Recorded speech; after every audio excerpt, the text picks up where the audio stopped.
Tuhan, shalom semuanya. Selamat pagi.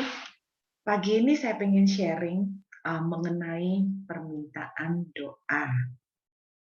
Saya ingat ada satu cerita ya. Beberapa tahun yang lalu ada sebuah sharing mengenai permintaan. Saya percaya kita semua tidak ada yang terkecuali, pasti punya permintaan. Satu kali saya mendengar sebuah cerita ini dan itu sempat menyentakkan saya, betapa kita itu mesti berhati-hati dengan apa yang kita ucapkan. Karena apa yang kita ucapkan itu juga merupakan sebuah doa.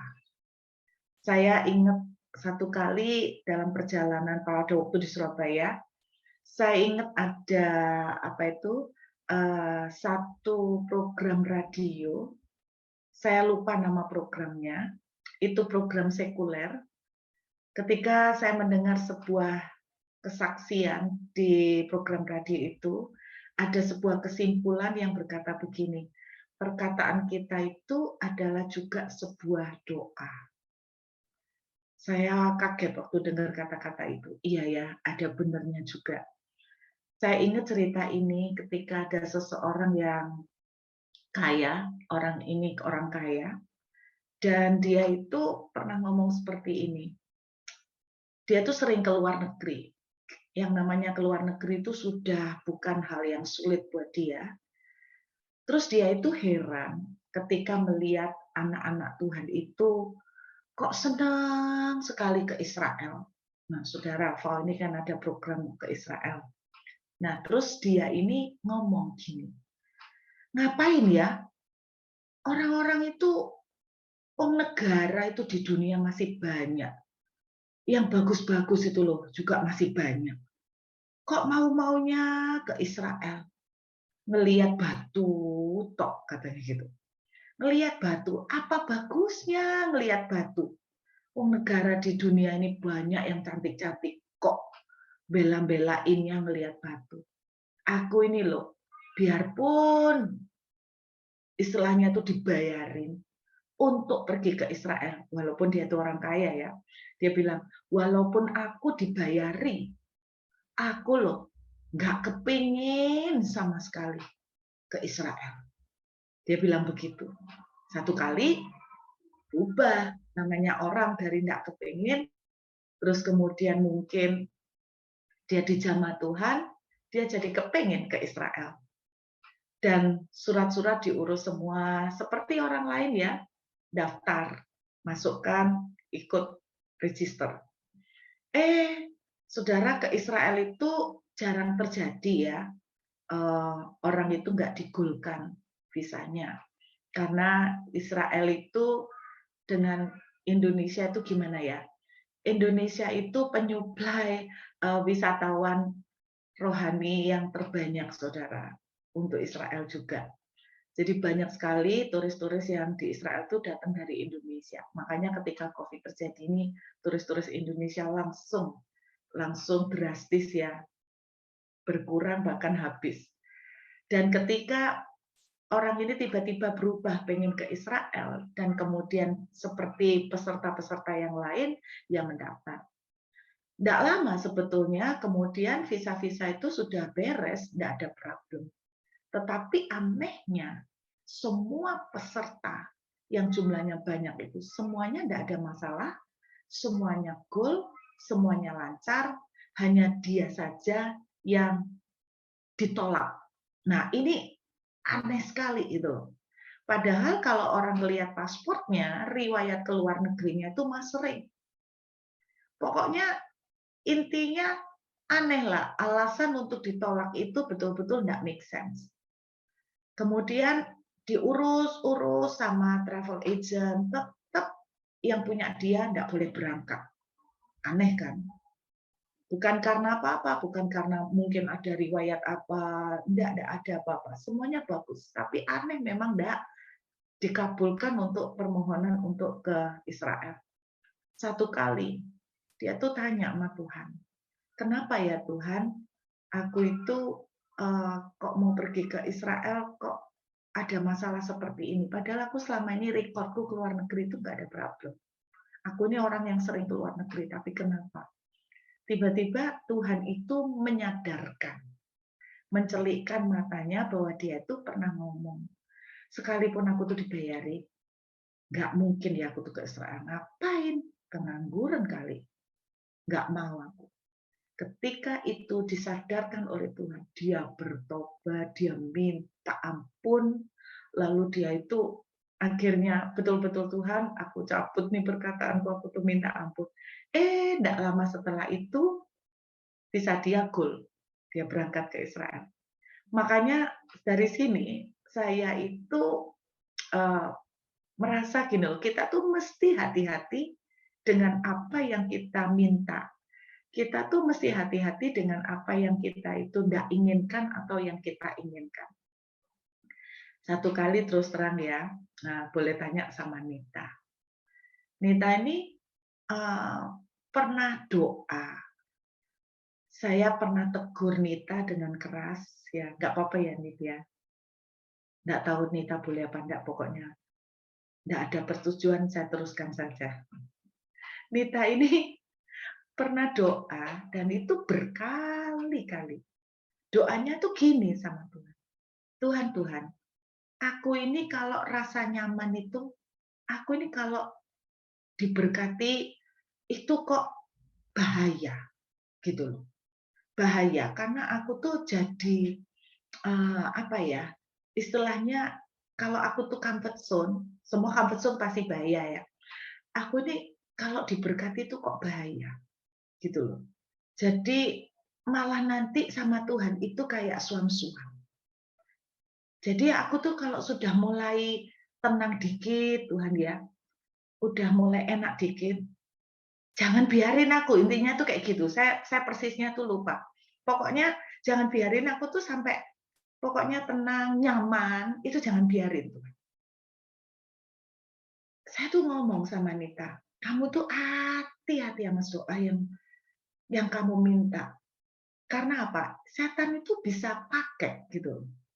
Bisa pakai dari doamu untuk ketika Tuhan misalnya ya betul-betul mau memberkati kamu luar biasa, setan itu bisa ngomong begini loh. Loh Tuhan, ngapain kamu berkati wong dia lo ndak mau, dia tuh minta dipukul kalau nyaman minta dibentuk, diproses kan gitu.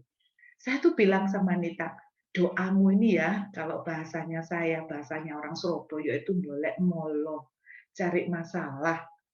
Ada juga orang doanya itu eh, serem-serem seperti itu. Tuhan, aku ini nggak butuh kaya-kaya tuh nggak usah. Nggak usah. Pokoknya cukup makan gitu. Itu udah cukup, terima kasih. Boleh nggak Bu doa gitu? Ya boleh, wong namanya lidah. Terserah Anda mau pakai buat ngomong apa kan gitu. Tapi saya mau ajak lihat nih ya, berbicara tentang permintaan dalam doa. Saya ajak lihat 1 Raja-Raja pasal yang ketiga. Yuk kita lihat. 1 Raja-Raja pasal yang ketiga.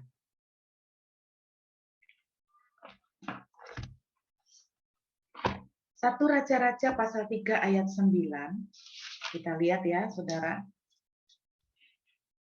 Ayat yang ke-9, kita lihat terlebih dahulu ayat 9. Maka berikanlah kepada hambamu ini hati yang faham menimbang perkara untuk menghakimi umatmu, dengan dapat membedakan antara yang baik dan jahat, sebab siapakah yang sanggup menghakimi umatmu yang sangat besar ini. Ini doanya Salomo, yaitu meminta hikmat. Kita semua meniru doanya Salomo. Kalau ulang tahun, doa Salomo ditiru, minta hikmat. Orang kalau minta hikmat, pasti berkat pun datang. Amsal sendiri menuliskan, hikmat itu permulaan ya banyak dari kekayaan. Nah, ya toh. Hikmat itu akan mendatangkan kekayaan, berkat, sama seperti yang diminta oleh Salomo. Perhatikan ayat 10. Dari 1 Raja-Raja 3 ayat 10.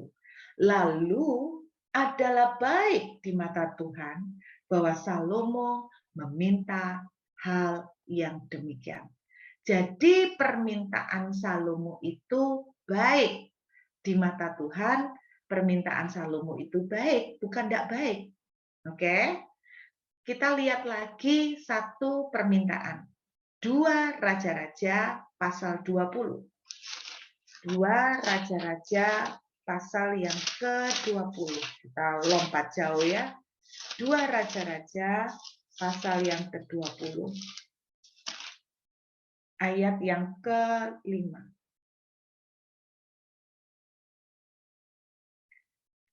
Baliklah dan katakan kepada Hizkia raja umatku, beginilah firman Tuhan Allah Daud bapa leluhurmu. Telah kudengar doamu dan telah kulihat air matamu. Sesungguhnya aku akan menyembuhkan engkau. Pada hari yang ketiga engkau akan pergi ke rumah Tuhan. Kita tahu ceritanya, Hizkia sakit keras mau mati dan dia meminta perpanjangan umur.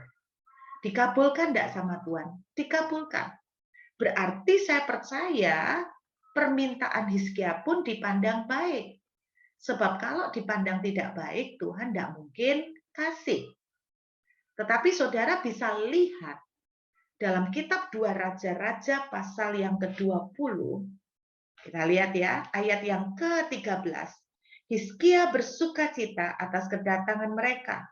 Lalu diperlihatkannya lah kepada mereka segenap gedung harta bendanya, emas perak, rempah-rempah, minyak berharga, gedung persenjataannya, segala yang terdapat dalam perbendaharanya. Tidak ada barang yang tidak diperlihatkan Hizkia kepada mereka di istananya dan di seluruh daerah kekuasaannya. Lihat, ketika Hizkia diperpanjang umurnya, kemudian ternyata Hizkia itu jatuh di dalam dosa kesombongan dan materialistis. Sampai akhirnya Yesaya berkata, apa yang kamu bangga-banggain ini semua akan diangkut. Hizkia berkata dalam hatinya, nggak apa-apalah, biarin dengan keturunanku, yang penting aku selamat. Nah ini egoisnya dia. Lihat, Hizkia berdoa meminta perpanjangan umur. Kelihatannya baik. Baik kan? Kesembuhan itu baik. Saya percaya Tuhan itu suka untuk kesembuhan. Hizkia minta perpanjangan umur. Baik. Tetapi ternyata ujung-ujungnya karena perpanjangan umur itulah Hizkia itu jatuh dalam dosa, kesombongan, hedonisme, materialistis, dan bahkan kita bisa melihat egois. Itu Hizkia. Bagaimana dengan Salomo? Doa yang ditiru banyak orang meminta hikmat. Ternyata justru kita melihat karena terlalu pinternya. Sehingga Salomo apa? Jatuh di dalam dosa penyembahan berhala dan persinahan. Dosa persinahan dan penyembahan berhala. Karena terlalu kepintaran. Sehingga dia gimana ya? Orang kalau terlalu pinter semuanya bisa, akhirnya hidup itu jadi monoton, saudara. Nggak ada challenge-nya lagi, karena semua dia bisa. Sehingga apa? Makanya dia cari challenge. Menantang adrenalinnya sendiri dengan jatuh dalam banyak dosa perzinahan dan penyembahan berhala. Nah, kita lihat. Padahal permintaan Salomo dipandang baik di hadapan Tuhan. Tetapi ternyata ujung-ujungnya nggak bagus kan? Saya ketemu lagi satu ayat, coba lihat. Amsal 18. Kita lihat Amsal 18. Ayat yang ke-22. Amsal 18. Ayat yang ke-22. Perhatikan saudara. Siapa mendapat istri, mendapat sesuatu yang baik. Jadi istri itu dianggap pemberian yang baik. Tetapi perhatikan, dan ia dikenan Tuhan. Berarti kalau seseorang mendapatkan istri itu adalah hal yang berkenan kepada Tuhan. Jadi bagi para single, jangan putus asa ya. Ternyata permintaan minta punya pasangan, minta jodoh, itu berkenan di hadapan Tuhan. Arti kata berkenan, saya lihat bahasa Inggrisnya adalah menyenangkan atau Tuhan suka, Tuhan senang. Jadi dengarkan, bagi yang belum punya jodoh, oke ya, bagi yang belum punya jodoh, jangan merasa putus asa, patah hati, kecewa karena ternyata Tuhan itu senang untuk memberkati dengan jodoh. Tuhan itu senang kalau anak-anaknya menikah. Nah, banyak orang tuh takut. Bagaimana kalau Tuhan itu menghendaki saya tuh tidak menikah, jadi selibat. Ternyata Tuhan itu senang kalau anak-anaknya menikah. Ya kan? Selibat itu adalah keputusan pribadi, saudara. Memang tidak mau menikah, mengabdikan hidup untuk Tuhan. Tetapi ternyata kalau orang tak jodoh itu berkenan. Nah, ketika saya melihat ini, saya teringat Roma 12, ayat yang kedua. Coba kita lihat ya. Roma 12. Kita lihat Roma 12, ayat yang kedua. Roma pasal 12 ayat 2. Kita lihat nih, saudara. Janganlah kamu menjadi serupa dengan dunia ini, tetapi berubahlah oleh pembaruan budimu, sehingga kamu dapat membedakan manakah kehendak Allah, apa yang baik, yang berkenan kepada Allah, dan yang sempurna. Jadi kehendak Tuhan itu ada 3 level. Kehendak Tuhan yang baik, kehendak Tuhan yang berkenan, dan kehendak Tuhan yang sempurna. Saya teringat ayat ini, maka kemudian saya menarik satu pemahaman bahwa doa Salomo itu sesuai dengan kehendak Tuhan yang baik. Mendapatkan istri, mendapatkan jodoh, ternyata berkenan di hadapan Tuhan. Kalau berkenan berarti sesuai dengan kehendak Tuhan dong. Kalau tidak sesuai dengan kehendak Tuhan, ya pasti Tuhan tidak berkenan kan. Berkenan, tetapi kehendak Tuhan yang berkenan, yang baik, yang menyenangkan Tuhan, atau yang sempurna. Ternyata ada seperti kayak levelnya. Permintaan Salomo meminta hikmat itu baik. Permintaan Hizkia minta kesembuhan itu baik. Permintaan untuk mendapatkan pasangan itu ternyata berkenan. Nah, kalau ada 3 level seperti ini, maka saya menangkap bahwa seharusnya permintaan doa kita bukan sampai level kepada yang berkenan, tapi sampai level yang sempurna. Kenapa demikian? Karena ternyata permintaan yang baik seperti permintaan Salomo, ujung-ujungnya banyak hal yang mengerikan bisa terjadi. Jadi tidak sempurna dong. Sama, permintaan untuk mendapatkan jodoh itu Tuhan suka, tapi belum tentu sempurna. Berarti ujung-ujungnya belum tentu perfect atau happy ending. Karena itu, saya berharap apa yang menjadi doa saudara dan saya pagi ini masuk kategori sempurna. Satu lagi cerita, yuk kita baca 2 Raja-Raja. 2 Raja-Raja. Nah, ini banyak ya pembahasan kitab Raja-Raja. 2 Raja-Raja pasal 13. 2 Raja-Raja pasal yang ke-13, saudara. Ayat yang ke-18 sampai dengan ayat 19. Jadi Elisa itu berbicara kepada Raja Yoas mengenai sebuah peperangan. Ayat yang ke-18 dan 19. Sesudah itu berkatalah ia, ambillah anak-anak panah itu, lalu diambilnya. Setelah diambilnya, berkatalah Elisa kepada Raja Israel, pukulkanlah itu ke tanah. Pukulkanlah itu ke tanah. Lalu dipukulkannya 3 kali, kemudian ia berhenti. Perhatikan ayat 19. Tetapi gusarlah abdi Allah itu kepadanya serta berkata, seharusnya engkau memukul 5 atau 6 kali, dengan berbuat demikian engkau akan memukul Aram sampai habis lenyap. Tetapi sekarang hanya 3 kali saja engkau akan memukul Aram. Perhatikan saudara, pukulkan panah itu di tanah. Elisa tidak pernah mendikte, mengatakan pukulkan sampai 6 kali, pukulkan sampai 5 kali. Elisa tidak pernah mendikte seperti itu. Elisa cuma berkata, pukulkan itu ke tanah.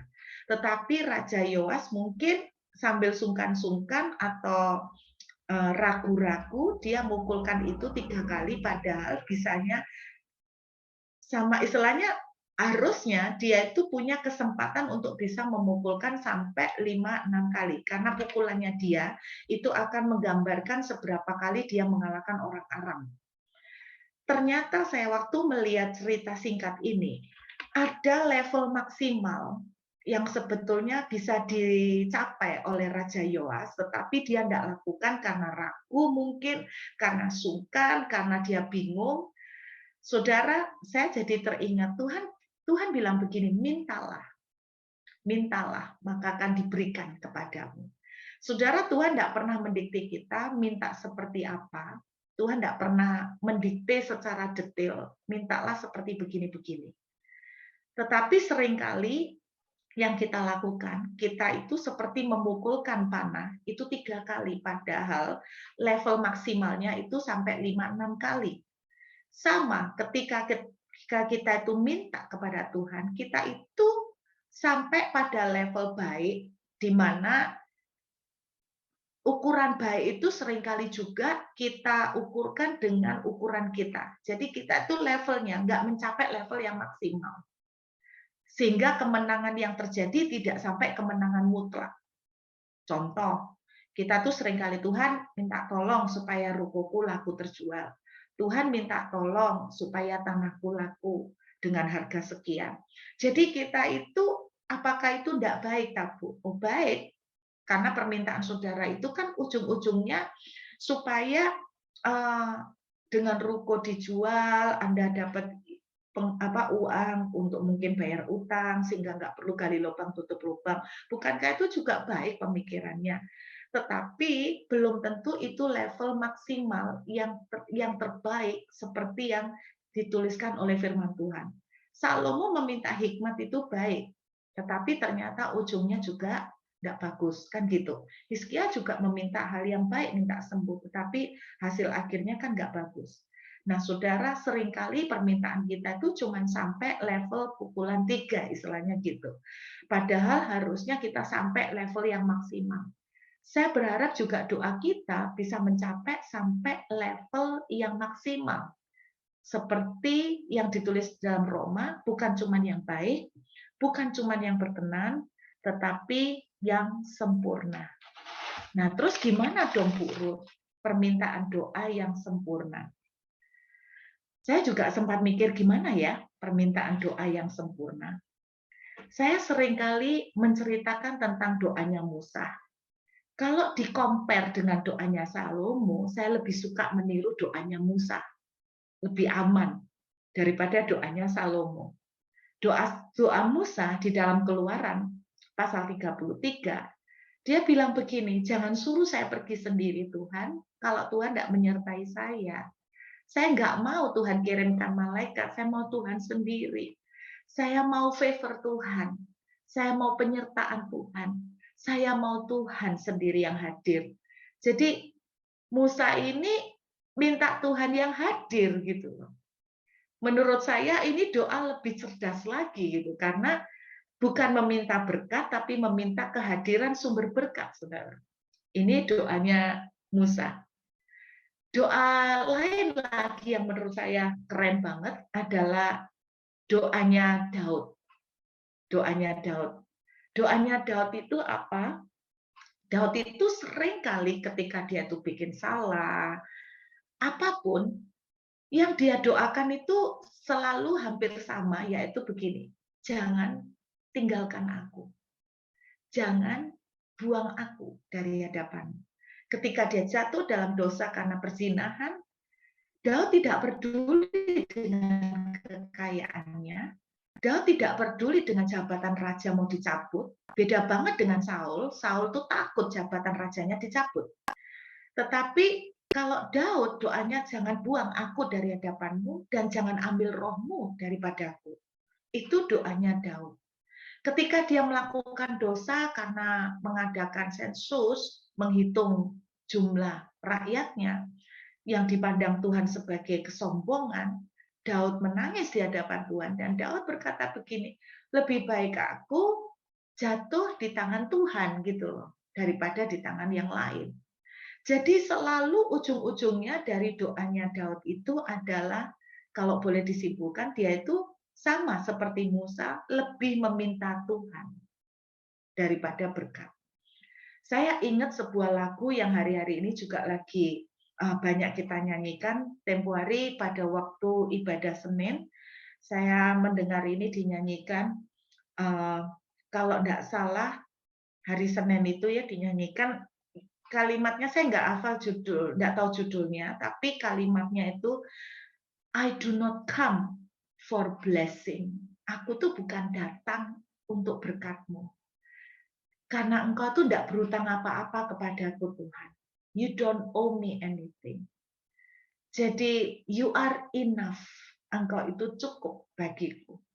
Saya melihat bahwa doanya Musa berbicara seperti itu. Bahwa kehadiran Tuhan itu yang penting. Dan bukan blessing. Doanya Daud juga seperti itu. Kehadiran Tuhan. Eksistensi adanya Tuhan dalam hidup Daud. Itu yang paling penting. Apakah ini doa yang sempurna? Saya mengajak saudara merenungkan sejenak satu doa lagi, yaitu Matius 26. Kita lihat Injil Matius pasal 26, ayat yang ke-39. Matius 26, ayat yang ke-39. Kita lihat saudara. Maka ia maju sedikit, lalu sujud dan berdoa katanya, ya Bapakku, jikalau sekiranya mungkin, biarlah cawan ini lalu daripadaku, tetapi janganlah seperti yang ku kehendaki. Baik dong, minta cawan berlalu supaya nggak disiksa habis-habisan. Baiklah, melainkan seperti yang kau kehendaki. Saudara, menurut saya, inilah doa yang sempurna di dalam ketidaksempurnaan. Saya ingin mengajak kita mulai belajar. Di dalam ketidaksempurnaan kita sebagai manusia, kita bisa menaikkan doa yang sempurna. Jadi menurut saya doa Yesus ini doa yang sempurna di dalam ketidaksempurnaan. Dalam arti bukan Yesus tidak sempurna, artinya Yesus adalah manusia normal yang menginginkan untuk tidak mati, takut ya disalib, disiksa, bagaimanapun ada sebuah ketakutan. Tetapi pada akhirnya bahwa doa Yesus adalah meminta satu level yang sempurna, bukan hanya permintaan yang Tuhan suka, berkenan, tetapi ujung-ujungnya hasil akhirnya itu perfect untuk semuanya. Ini doanya Yesus. Dan ketika saya melihat ini, saya mengajak pagi ini kita belajar untuk mereview, melihat kembali doa-doa atau permintaan yang kita mohon. Kalau kita berdoa, Tuhan, aku minta ruko laku dijual. Saya percaya itu baik. Mungkin juga Tuhan senang daripada anakku utang-utang, tapi belum tentu itu yang sempurna. Seperti yang saya cerita tadi, mendapatkan istri pasangan itu baik. Tapi belum tentu story keseluruhannya akan jadi sempurna. Sempurna dalam hal apa? Mungkin rumah tangganya nggak memuliakan Tuhan. Mungkin rumah tangganya nggak bisa jadi keharuman buat nama Tuhan. Kira-kira mungkin seperti itu. Tetapi saya menangkap, kalau permintaan istri itu permintaan yang berkenan, bagaimana ya yang permintaan yang sempurna? Saya percaya bahwa permintaan yang sempurna adalah seperti Efesus, di mana digambarkan rumah tangga itu suami mencintai istri seperti Kristus mencintai jemaat, dalam suka dan duka, dalam sakit maupun sehat, dan istri menghormati suami, dan istri tunduk sama suami, istri tetap melakukan kebaikan pada suami sepanjang umurnya dan tidak berbuat jahat sepanjang umurnya. Kira-kira seperti itu. Jadi saya percaya itulah rumah tangga yang sempurna yang Tuhan inginkan. Bukan tidak ada masalah, justru ada masalah. Ada masalah sakit di dalamnya. Ada masalah mungkin suami atau istri punya kekurangan. Tetapi suami atau istri bisa mempunyai respon atau sikap yang berkata bahwa dia menerima baik dalam sakit maupun dalam sehat. Kira-kira seperti itu. Jadi itu yang saya pikir permintaan rumah tangga yang sempurna. Terus kemudian, bagaimana dengan kekayaan, Bu? Apakah kita, loh kalau begitu kita nggak boleh dong, Bu, minta apa yang kita mau. Bolehlah, ya bolehlah. Saya percaya bagaimana dengan kekayaan? Saya kaget, Saudara, ketika menemukan Mazmur 35 ayat 27. Coba Anda lihat, Mazmur 35 ayat 27. Mazmur 35 ayat yang ke-27. Mazmur 35 ayat 27. Biarlah bersorak-sorai dan bersukacita orang-orang yang ingin melihat aku dibenarkan. Biarlah mereka tetap berkata, Tuhan itu besar, dia menginginkan keselamatan hamba-Nya. Terjemahan dalam bahasa Inggris, bahkan King James Version sendiri juga menuliskan bahwa Tuhan itu menginginkan itu berkenan. Oke ya, berkenan, senang. Jadi Tuhan itu senang dengan prosperity of his servant, dengan kemakmuran hambanya. Ternyata saudara, saya menemukan ayat ini, Tuhan itu senang dengan kemakmuran hambanya. Saya percaya Tuhan itu senang melihat kita makmur. Tuhan senang melihat kita diberkati. Jadi saya percaya kalau kita berdoa, berhubungan dengan berkat secara finansial, itu bukan sesuatu yang Anda merasa tabu sungkan, wah isu dengan Tuhan minta kok rasanya kayak kayak serakah, kayak rakus. Enggak, saya percaya enggak ya. Karena Tuhan ternyata senang dengan kemakmuran hambanya. Tapi bagaimana kita mencapai permintaan doa yang sempurna? Saya percaya permintaan doa yang sempurna adalah seperti Matius 6 ayat 33. Carilah dahulu kerajaan Allah dan kebenarannya, semuanya akan ditambahkan kepadamu. Saya percaya permintaan yang sempurna adalah seperti dalam 2 Korintus 8 ayat 9, di mana firman Tuhan dituliskan, Yesus sendiri sekalipun dia kaya, tetapi dia menjadi miskin. Jadi, walaupun Yesus sendiri istilahnya mempunyai kapasitas untuk secara finansial itu makmur, tetapi dia selalu menaruh attitude dengan kerendahan hati, dia selalu memiliki attitude kesabaran, dia selalu memiliki attitude mau duduk makan bersama dengan orang-orang berdosa dan orang-orang miskin. Itu yang saya percaya adalah kehendak Tuhan yang sempurna, bahwa engkau bukan cuma diberkati, tetapi kamu punya karakter itu luar biasa. Kamu punya karakter itu penuh kerendahan hati, mengasihi Tuhan, takut akan Tuhan. Itu saya percaya adalah kehendak Tuhan yang sempurna. Jadi makmurnya Tuhan senang, tetapi lebih sempurna lagi attitude saudara yang kaya. Amin. Jadi sekarang kalau saya berdoa gini, kembali lagi, apakah tidak boleh, Bu, kita meminta apa yang kita inginkan? Bolehlah. Tuhan itu Bapak, dia mengerti apa yang kita inginkan. Tetapi yang saya doakan sekarang gini, Tuhan, aku tuh kepengen ini. Misalnya, sebutlah, aku kepengen A. Tapi saya selalu berkata begini, tapi Tuhan, kalau Tuhan mempunyai pilihan dan rencana yang jauh lebih bagus dari saya, maka saya mau ngikutin rencana Tuhan. Bisa nangkep Bapak Ibu. Jadi itu sekarang doa saya. Jadi misalnya tuh gini, Tuhan, saya suka deh, saya senang dengan misalnya nih kalau kita milih rumah, Tuhan saya senang deh dengan rumah ini. Tapi kalau Tuhan punya pilihan yang jauh lebih bagus, jauh lebih baik dari pilihan saya mau ikut pilihan Tuhan. Kenapa? Karena saya nggak tahu yang sempurna itu seperti apa, karena Tuhanlah yang Maha Tahu, yang ngerti sampai akhir. Makanya saya berkata, Tuhan kalau kita minta rumah, Tuhan suka enggak? Tuhan seneng lah. Tuhan mana seneng lihat anaknya jadi homeless. Tuhan mana seneng lihat anaknya penuh dengan penderitaan, enggak punya tempat tinggal.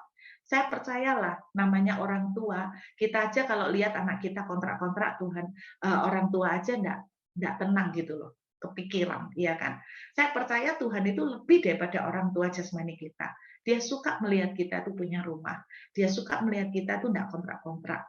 Tapi saya selalu mengakhiri dengan sebuah perkataan, Tuhan, saya suka rumah ini. Tapi kalau Tuhan mempunyai pilihan yang jauh lebih baik dari pilihan saya, maka saya mau ikut pilihan Tuhan. Mari kita belajar untuk introspeksi dan mereview doa-doa kita, supaya kita mencapai bukan hanya yang baik dan berkenan, tapi yang sempurna. Sehingga kemuliaan Tuhan akan dinyatakan. Yuk, kita ambil roti dan anggur. Saudara, seperti Yesus berdoa, aku pengen Bapa, cawan ini berlalu. Tapi kalau engkau mempunyai pilihan yang lebih baik, maka jadilah kehendak. Amin, saudara. Saya percaya itu doa yang mungkin kita tidak tahu yang sempurna itu seperti apa, tetapi paling tidak kita bisa belajar berdoa. Seperti yang doa yang Yesus lakukan. Aku pengen cawan ini berlalu. Tapi kalau engkau mempunyai kehendak yang lebih bagus, aku mau ikut kehendakmu. Mari kita ambil roti di tangan kanan kita. Tuhan, terima kasih bahwa ketika engkau memilih untuk mengikuti kehendak Bapa, bahwa ketika Yesus memilih untuk mengikuti kehendak Bapa, mengambil sakit dan pengorbanan, sehingga mendatangkan keselamatan bagi semua orang yang berseru kepadamu, Tuhan. Dan kami bersyukur untuk itu. Sehingga tubuhmu yang dipecah-pecah menyelamatkan kami. Tubuhmu yang dipecah-pecah memberikan akses kepada kami untuk disembuhkan. Kami makan dengan iman percaya, dan kami yakin kami sudah diberkati, kami sudah disembuhkan, kami sudah menang. Di dalam nama Tuhan Yesus, mari kita makan dengan percaya. Dalam nama Yesus.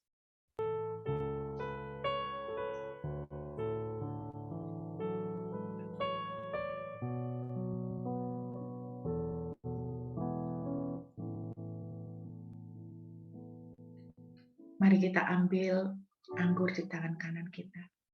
Terima kasih untuk darah yang telah Kau curahkan, Tuhan. Dan biarlah kami percaya, kami taruh iman kami bagi itu. Terima kasih untuk darah yang telah menebus, darah yang telah menyelamatkan. Sehingga oleh karena darah-Mu, kami didamaikan kembali dengan Tuhan. Kami didamaikan kembali dengan Bapa. Kami menjadi milik kepunyaan-Mu.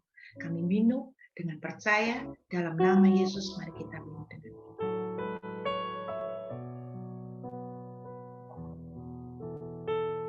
Terima kasih Tuhan. Kami mengucap syukur buat segala kasih dan pengorbanan untuk kami. Buat kehendak-Mu yang sempurna melalui pengorbanan Yesus di atas kayu salib. Terpujilah nama-Mu Tuhan, dalam nama Yesus. Amin.